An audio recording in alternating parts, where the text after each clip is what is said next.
પસ્તાવો આવતો હશે, પણ પસ્તાવાથી કઈ ન થાય. સંકલ્પ કરો કે બીજી વાર આવી ભૂલ ન થાય. બીજી વાર કોઈ હેરા ઘેરા નતું ઘેરા કોઈ આવી જાય. આજે તમારા દિલમાં દુખાવો તમને પણ થતો હશે, મને તો થાય, પણ તમને પણ થતો હશે.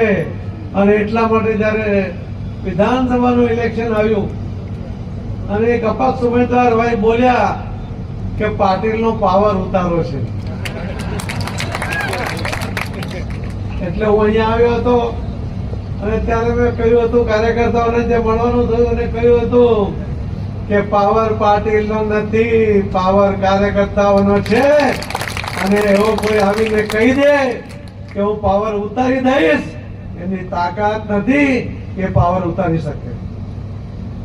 આ તમારો પાવર છે, કોઈ ઉતારી શકે ભાઈ?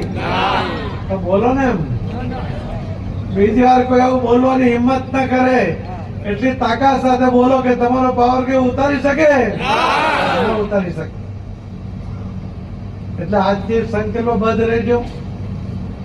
આવનારા દિવસમાં પાર્ટીને હજુ મજબૂત કરવાની